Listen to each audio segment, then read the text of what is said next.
বিসমিল্লাহির রহমানির রহিম। আসসালামু আলাইকুম everyone, welcome to my channel. আজকের পর্ব রয়েছে জর্দা পোলাও।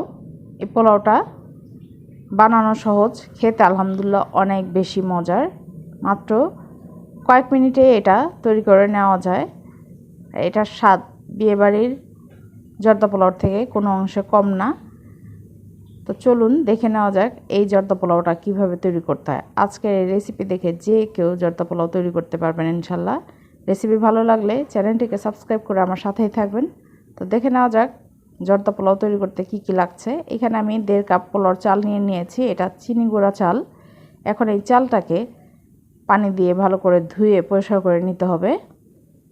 চালটাকে পরিষ্কার করে নিয়ে পানি দিয়ে ভিজিয়ে রেখে দিতে হবে আধা ঘন্টার জন্য। আমি চালটাকে পরিষ্কার করে নিয়েছি। এখন ডুবো পানিতে এটাকে ভিজিয়ে রেখে দিচ্ছি। এখন চলে যাচ্ছি চুলায় আমি একটা হাঁড়িতে 5 কাপ পানি বসিয়ে দিয়েছি। এর মধ্যে হাফ চা চামচ জর্দা রং মিশিয়ে নিচ্ছি। এটা ফুটতে থাক, ততক্ষণে দেখে নেই আর কি কি লাগছে। এখানে একটা কমলা নিয়ে নিয়েছি। আমাদের লাগছে কমলার খোসা ছাড়ানো কোয়া 1/3 কাপ। আর নিয়েছি 2 টেবিল চামচ কমলার খোসা এরকম চিকন করে লম্বা করে কেটে নিয়েছি। এরপরে লাগছে কিশমিশ। এখানে আমি 1 টেবিল চামচ কিশমিশ নিয়েছি হাফ কাপ মোরব্বা, এটাকে স্কোয়ার শেপে কেটে নিয়েছি 1/4 কাপ পেস্তা বাদাম কুচি। আরও নিয়েছি কাঠবাদাম কুচি, এটাও 1/4 কাপ।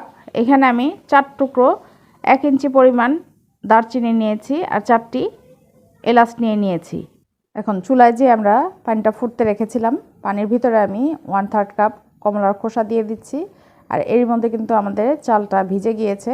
এখন চালের পানিটা ঝরিয়ে হাঁড়ির ভিতরে চালগুলোকে দিয়ে দিচ্ছি। দিয়ে সাথে সাথে নেড়ে চেড়ে দিচ্ছি। সাথে সাথে নাড়াচাড়া করলে কিন্তু চালগুলো দলা পেকে যাবে।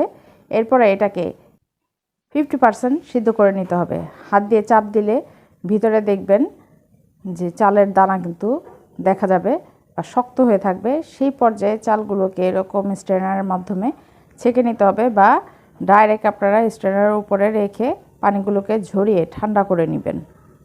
আমি এটাকে একটু নরমাল পানি দিয়ে ধুয়ে নিচ্ছি যাতে করে এটা একটার গায়ে আর একটা লেগে না যায় আর গরম ভাপে যাতে আরও বেশি সিদ্ধ না হয়ে যায়। এখন জর্দার জন্য শিরা তৈরি করে নিচ্ছি। চুলায় একটা হাঁড়ি বসিয়ে এর মধ্যে 1 কাপ চিনি 1 কাপ পানি দিয়ে দিচ্ছি দারচিনি, এলাচ আর কমলার খোসা।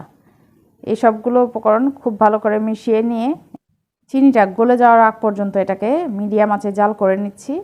চিনিটা যখন গলে যাবে সেই পর্যায়ে আমরা ঠান্ডা করে রাখা পোলাওর চালটাকে দিয়ে দিচ্ছি। দিয়ে খুব ভালো করে এটাকে নেড়ে চেড়ে মিশিয়ে নিচ্ছি। এখনই খুব ভালো করে মিশিয়ে নেবেন। এরপরে কিন্তু আপনারা এটাকে জোরে জোরে বা একটু চাপ দিয়ে এটাকে মিশাতে যাবেন না, তাহলে কিন্তু এই চালগুলো ভেঙে টুকরা হয়ে যাবে আর জর্দাগুলো আস্তে আস্তে থাকবে না, খুদের মতো দেখা যাবে, তখন ভালো লাগবে না। আমার কাছে মনে হয়েছে যে এখানে চিনিটা একটু কম হয়েছে। এর মধ্যে আমি আরও হাফ কাপ চিনি দিয়ে দিচ্ছি। এর মধ্যে কিন্তু দেখা যাচ্ছে জর্দা পোলাওতে কিন্তু বলক চলে আসছে। এর মধ্যে আমি আরও হাফ কাপ পরিমাণ কমলার রস, কমলার কোয়া দিয়ে দিচ্ছি মোরব্বা, কাঠবাদাম, কাজু বাদাম সবগুলো দিয়েই আমি এখন খুব ভালো করে আবার একটু মিশিয়ে নিচ্ছি।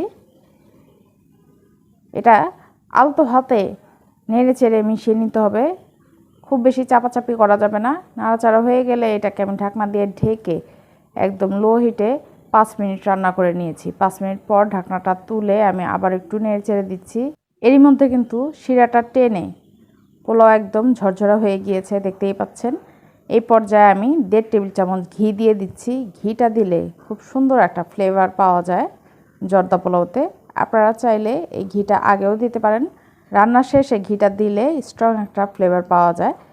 তো এরপরে আমি এর মধ্যে 1 চা চামচ কেওড়া জল দিয়ে ঢাকনা দিয়ে ঢেকে আরও 5 মিনিট আমি দমে বসিয়ে রেখে দিয়েছিলাম। 5 মিনিট পর আমি আপনাদেরকে তুলে দেখিয়ে দিচ্ছি এটা কেমন হলো। দেখতেই পাচ্ছেন কতটা ঝরঝরে এখনই। এটা ঠান্ডা হলে কিন্তু আরও অনেকটা ঝরঝরে হয়ে যাবে। তো এই পর্যায়ে আমি আবারও 1.5 টেবিল চামচ ঘি দিয়ে দিচ্ছি। ঘিটা দিয়ে আমি নেড়ে চেড়ে এটাকে নামিয়ে নিব। আমাদের পোলাওটা কিন্তু একদম রেডি।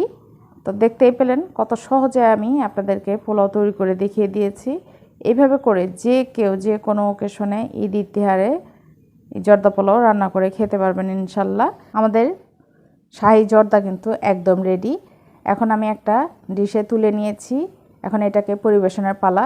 এটার উপরে আমি 1.5 টেবিল চামচ গুঁড়া দুধ ছিটিয়ে দিচ্ছি। এটা মাওয়ার কাজ করবে। আপনাদের কাছে মাওয়া থাকলে এটার উপরে বা রান্না করার সময় মাওয়া দিয়ে নেবেন।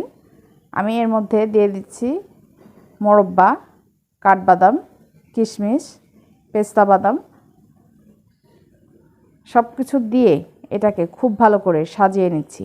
সাজানোটা আপনাদের ইচ্ছা অনুযায়ী, আপনারা যে যেরকম খেতে চান সেরকম সাজিয়ে নেবেন। জর্দা পোলাওতে কিন্তু আপনার মোরব্বা, কাঠবাদাম, কিশমিশ এগুলা বেশি হলেই কিন্তু খেতে মজা লাগে। তো এরপরে আমি দিয়ে দিচ্ছি ছোট মিষ্টি, বেবি সুইট যেটাকে বলা হয়।